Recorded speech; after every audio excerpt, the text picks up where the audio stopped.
ছাব্বিশের ভোট যুদ্ধে দেওয়াল দখলে তৃণমূল যুব ও মহিলা কর্মীরা।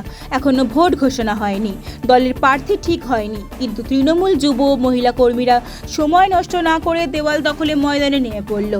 এদিন কল্যাণী বিধানসভার গয়েশপুর পৌরসভার 14 ও 9 নং ওয়ার্ডে বিভিন্ন দেওয়াল দখল করতে সংগঠিত হয়। এই দেওয়াল দখলে তৃণমূল কর্মীদের মধ্যে উৎসাহ ছিল চোখে পড়ার মতো।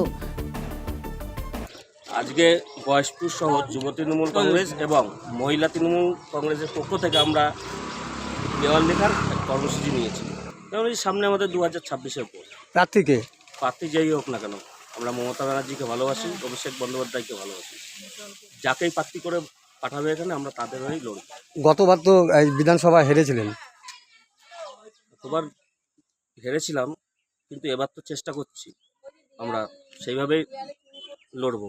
দেখেছেন যে সমস্ত মহিলা কর্মীরা আছে যুব তৃণমূল কংগ্রেসের, আমরা যারা আছি, যে এখন থেকেই আমরা লেগে পড়েছি।